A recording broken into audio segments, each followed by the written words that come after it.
राधे राधे दोस्तों। कैसे हैं आप सब। आज की कहानी है माँ बाप की बातों में आकर कभी भी अपनी पत्नी का अपमान मत करना। निशा का फोन आया तो रमन को एक एक करके सारी सच्चाई नजर आने लगी थी। आज तक उसने अपनी पत्नी शोभना को वह सम्मान दिया ही नहीं था जिसकी वह हकदार थी, सिर्फ और सिर्फ अपने माता पिता को खुश करने के लिए, क्योंकि उन्होंने उसकी आंखों पर यह पट्टी बांध रखी थी कि जीवन में माता-पिता ही सब कुछ होते हैं, पत्नी का कोई स्थान नहीं है। इसलिए पत्नी को रमन ने सच में कभी कोई स्थान ही नहीं दिया। जबकि शोभना ने जी जान से रमन और उसके परिवार की सेवा की थी और आज जब उसे खुद सेवा की जरूरत थी, तो सब ने उससे किनारा कर लिया। निशा बोल रही थी, भैया अब तो सच्चाई आपको समझ में आ गई होगी। मैंने जानबूझकर वहां आने से मना किया ताकि आपको माँ बाबूजी और आपकी प्यारी बहन सुनैना दीदी की सच्चाई दिखा सकूं। भैया आप बहुत लकी हैं कि आपको शोभना दीदी जैसी पत्नी मिली है, लेकिन आपने अपनी आंखों पर जो पट्टी बांध रखी है, उसकी वजह से आपने कभी भी उस रिश्ते को वह तवज्जो दी ही नहीं जो कि मिलनी चाहिए थी। उम्मीद है अब आपकी आंखों की पट्टी भी खुल गई होगी। रमन से कुछ बोला ही नहीं गया। उसने फोन शोभना को पकड़ा दिया और एक एक करके सारी पिछली बातें सोचने लगा। अरे रमन, तू आ गया।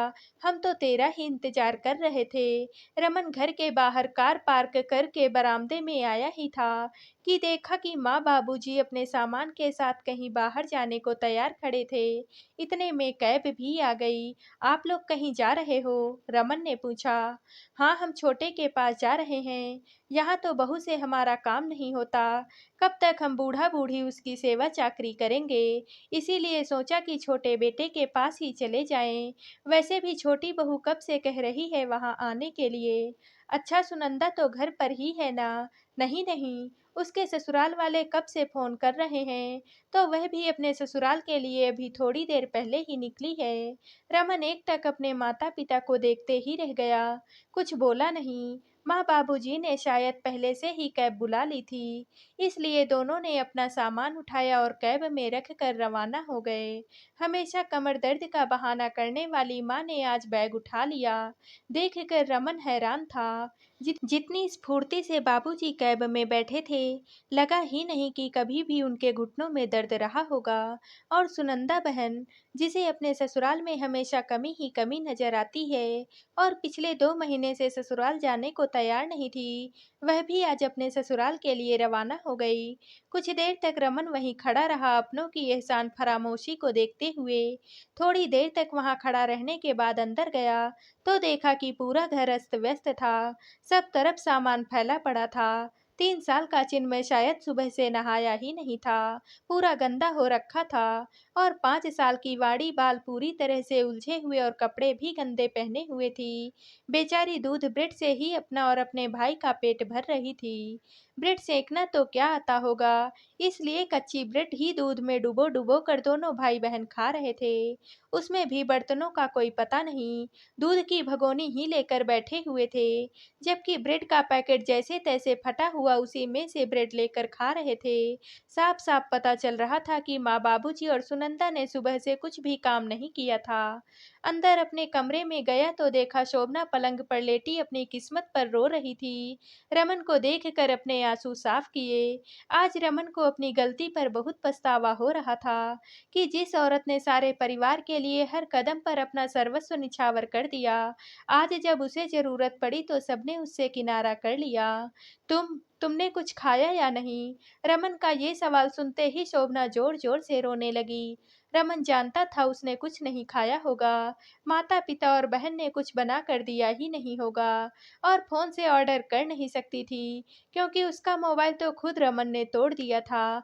क्या गलती थी मेरी? मैंने तो सबकी सेवा की है हमेशा, बदले में यह सिला मिला है मुझे। मेरा पैर क्या फ्रैक्चर हुआ कि सब मुझे छोड़कर चले गए? मेरे बच्चों की तरफ भी किसी ने ध्यान नहीं दिया। गलती तुम्हारी नहीं है, गलती मेरी है।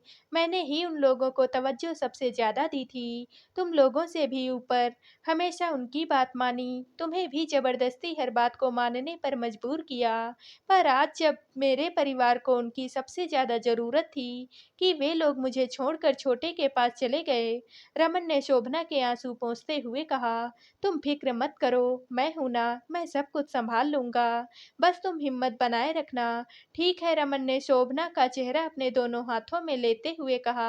ठीक है, शोभना ने भी जैसे तैसे हिम्मत करते हुए कहा, मैं अभी बाहर से कुछ ऑर्डर कर देता हूँ खाने के लिए।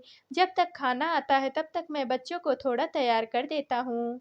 उसने फ़ोन पर खाना ऑर्डर किया और बच्चों को बुलाकर उनके हाथ पैर धुलाकर ढंग के कपड़े पहनाए।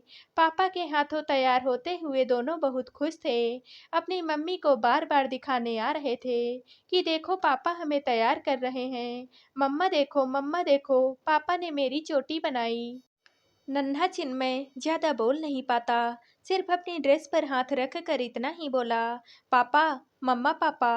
अपने बच्चों को इतना खुश देखकर शोभना को याद आया वो दिन जब वह दुल्हन बनकर इस घर में आई थी। रमन घर का बड़ा बेटा, सास ससुर देवर प्रवीण और एक शादीशुदा ननंद सुनंदा थी, जो अपने ससुराल में कम और मायके में ज्यादा ही दिखती थी। बेटे से पहले बेटी का विवाह किया गया था। रमन अपने माता पिता और परिवार को बहुत मानता था। अपनी इच्छा और खुशियों के ऊपर अपने परिवार को रखता था। इसलिए शोभना के लिए कई तरह के नियम और कानून थे। ननंद जहाँ हर 10 दिन बाद अपने मायके आकर बैठ जाती थी और महीनों वहां से उठकर नहीं जाती थी, वहीं शोभना के लिए उसके मायके जाना ना के बराबर ही था। सुबह जाओ और शाम को वापस आ जाओ। घर का सारा काम शोभना को अकेले ही करना पड़ता था। शोभना का पूरा दिन घर में काम करते हुए ही बीत जाता। रमन और शोभना अगर कहीं घूमने भी जाते तो पहले सुनंदा और सास ससुर जाने को तैयार होते, और अगर नहीं गए तो पहले सबका खाना तैयार करके जाना पड़ता। शादी से पहले शोभना जॉब भी करती थी, पर शादी के बाद उसे जॉब छोड़ना पड़ा। रमन के अनुसार माता पिता की सेवा करना ही उसका फर्ज था। सुबह से शाम मशीन बनी शोभना अकेले काम करती और बाकी सब फरमाइश करते रहते थे। एक दो बार नौकर रखने के लिए भी कहा तो रमन ने मना कर दिया, क्योंकि सास ससुर को नौकर चाकर का काम पसंद नहीं आता था, इसलिए नौकर भी नहीं रखने देते। जब वाड़ी हुई तब तक प्रवीण की भी शादी हो चुकी थी। देवरानी निशा ने आकर सब संभाल लिया था, पर सास ससुर और ननंद का रवैया वही रहा। नेक लेने में सभी आगे आ जाते, पर काम करने के मामले में सब पीछे हो जाते। लेकिन प्रवीण का स्वभाव रमन जैसा नहीं था। वह अपने माता पिता की इज्जत तो करता था, लेकिन अपनी पत्नी का मान सम्मान का भी पूरा ख्याल रखता था, और साथ ही साथ अपनी पत्नी के आराम का भी पूरा ख्याल रखता था। इसलिए निशा को कभी उन तकलीफों से गुजरना ही नहीं पड़ा, जिन तकलीफों से शोभना इतने दिनों से गुजर रही थी। क्योंकि सच्चाई यह है कि यदि पति समझदार हो तो पत्नी को कभी भी किसी प्रकार की दिक्कत का सामना नहीं करना पड़ता है, और यदि कोई दिक्कत आ भी जाए तो दोनों मिलकर हंसते हंसते उसे दिक्कत को पार कर लेते हैं। निशा पति के मामले में शोभना से कहीं अधिक भाग्यशाली थी, क्योंकि प्रवीण उसका बहुत ख्याल रखता था और अपने माँ बाप की बातों में आकर कभी अपनी पत्नी का अपमान नहीं करता था। जब प्रवीण निशा दूसरे शहर में शिफ्ट हुए तब कुछ दिन सास ससुर उसके साथ भी रहे, पर निशा के घर में नौकर काम करते थे और उससे जितना होता वह उतना ही काम करती थी, इसलिए सारी फरमाइशें वहां नहीं चलती। तो सास ससुर शोभना के पास रहना ही पसंद करते, क्योंकि वो जानते थे कि यहाँ रमन के रहते शोभना की मनमर्जी नहीं चल सकती। अभी सप्ताह भर पहले ही अचानक से बारिश का मौसम हो गया, तो सुनंदा ने उसे आवाज लगाई, भाभी बाहर बारिश का मौसम हो गया है, फटाफट से कपड़े ले आओ। रसोई में पकौड़ी तलते हुए शोभना शायद फोन पर भी बात कर रही थी, इसलिए उसने सुनंदा से कहा, दीदी मैं पकौड़े तल रही हूँ, आज कपड़े आप ले आओ प्लीज, तुम्हें शर्म नहीं आती? तुम्हारे रहते सुनंदा कपड़े लेकर आएगी, सासू माँ चिल्लाई। उनकी आवाज सुनकर रमन बाहर आ गया। क्या हुआ माँ, क्यों चिल्ला रही हो? देख तेरी पत्नी को, काम चोर होती जा रही है, सुनंदा से काम करवा रही है। अब हम भारी होते जा रहे हैं इस पर। नहीं होती है सेवा तो बोल दे, हम छोटे के पास ही चले जाएंगे। ऐसे कैसे कह रही हो माँ, मैं अभी समझाता हूँ। शोभना, शोभना, लगभग चिल्लाते हुए ही रमन रसोई में गया और शोभना के मोबाइल को फेंकते हुए जोर से शोभना को डांटने लगा। रमन ने डांट लगाई है तो अपने हाथ धोकर रसोई में काम करती हुई शोभना को ही छत पर भागना पड़ा। कपड़े उतार कर लाते समय रास्ते में पैर फिसला और सीढ़ियों से नीचे गिर गई और पैर फ्रैक्चर हो गया। शोभना की चीखने की आवाज़ सुनकर रमन दौड़ता हुआ आया और उसे गोद में उठाकर फटाफट कार में बैठाकर हॉस्पिटल लेकर गया, जहां उसके दाहिने पैर में मेजर फ्रैक्चर बताया गया, जिसे ठीक होने में लगभग 1.5 से 2 महीने लग जाएंगे। 4-5 दिन तक तो शोभना हॉस्पिटल में ही रही। उसके बाद रमन उसे घर लेकर आया, तो असली परेशानी तो अब शुरू हुई। सास ससुर ने निशा को फोन कर दिया कि वह आकर यहाँ संभाल ले, पर निशा जानती थी कि वो शोभना की सेवा करने के लिए नहीं, बल्कि खुद की सेवा करने के लिए बुला रहे हैं। वह जानती थी कि अगर वह आने से मना कर देगी, तो वो लोग खुद से यहाँ आ जाएंगे और यही मौका है रमन की आंखों पर से अपने माता-पिता और बहन के नाम की पट्टी हटाने का, नहीं तो बेचारी शोभना जिंदगी भर परेशान होती रहेगी। मौका देखकर उसने अपने कमान में से एक तीर छोड़ा। बाबूजी, मेरा आना तो नहीं हो पाएगा। शाम को तो माँ और सुनंदा ने जैसे तैसे खाना बना दिया, लेकिन दूसरे दिन रमन ऑफिस में कुछ दिन की छुट्टी के लिए कहने गया। तब वापस लौटा तो देखा माँ जी और बाबूजी घर से छोटे के पास जाने के लिए रवाना हो रहे हैं। इतने में खाना आ गया, तो रमन खाना लेकर कमरे में आ गया। चलो बेटा, आज पापा तुम लोगों को खाना परोसेंगे, यहाँ जल्दी से आ जाओ। रमन की आवाज़ सुनकर बच्चे कमरे में आ गए और शोभना के पास जाकर बैठ गए। आज पहली बार रमन, शोभना, वाणी और चिन्मय ने साथ में खाना खाया।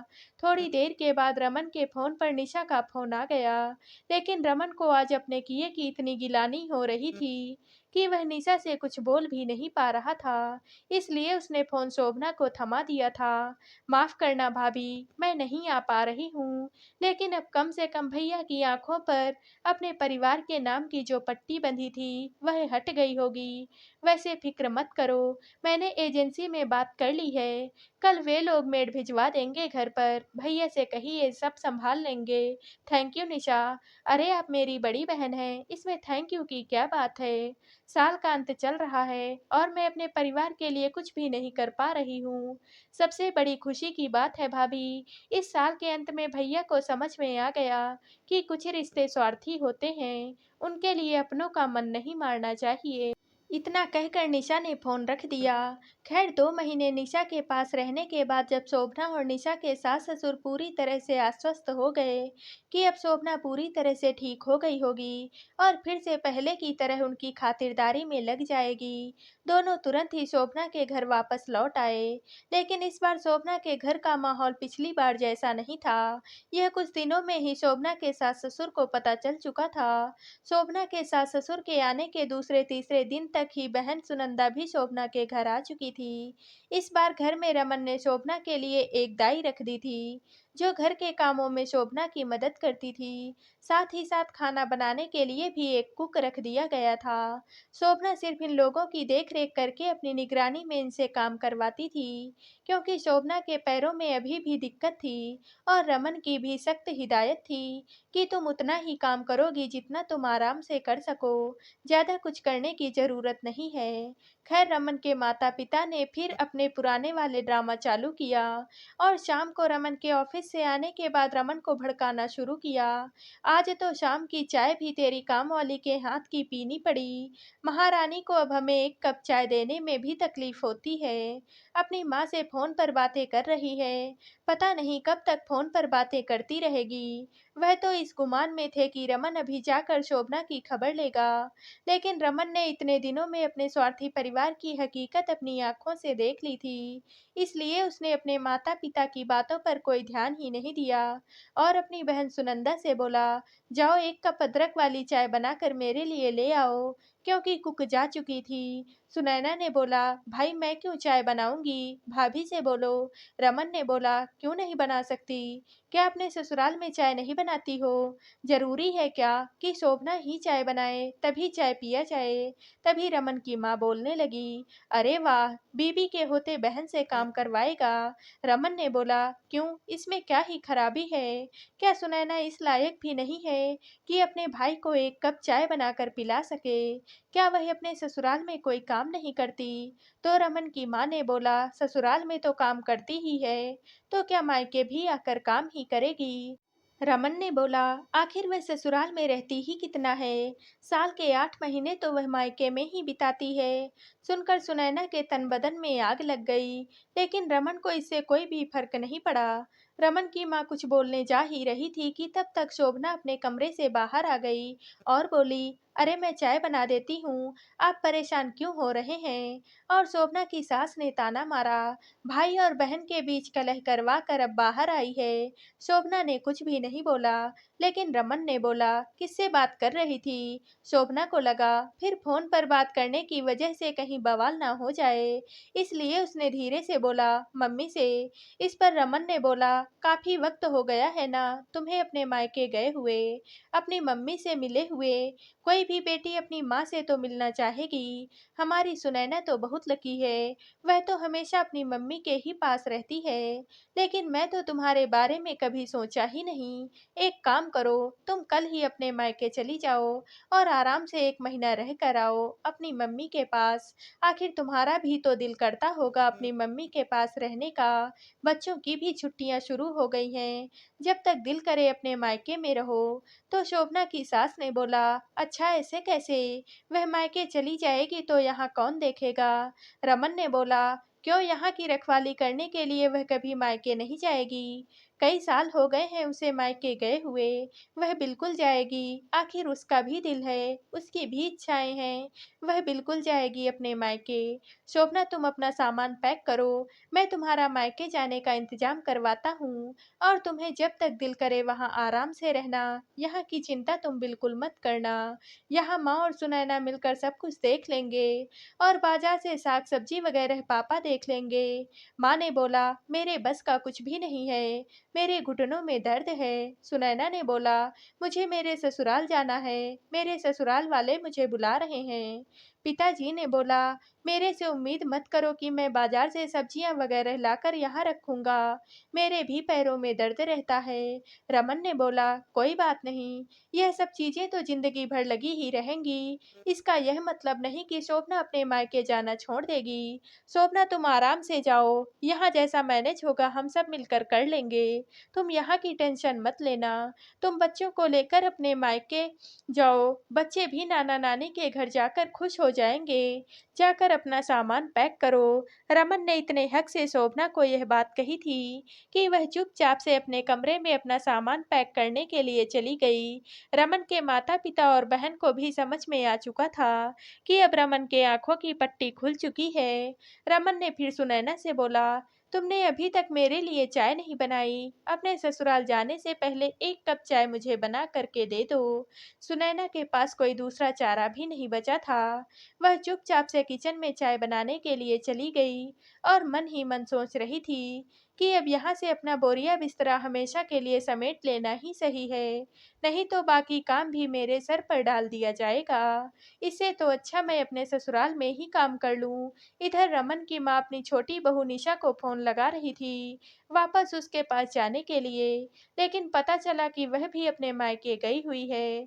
और अब रमन की माँ और पिता को भी समझ में आ चुका था कि अब उन्हें अपने अंदर परिवर्तन करने की जरूरत है, अगर शांति से अपनी आगे की जिंदगी काटनी है तो, नहीं तो बुढ़ापे में उनकी दुर्गति निश्चित है।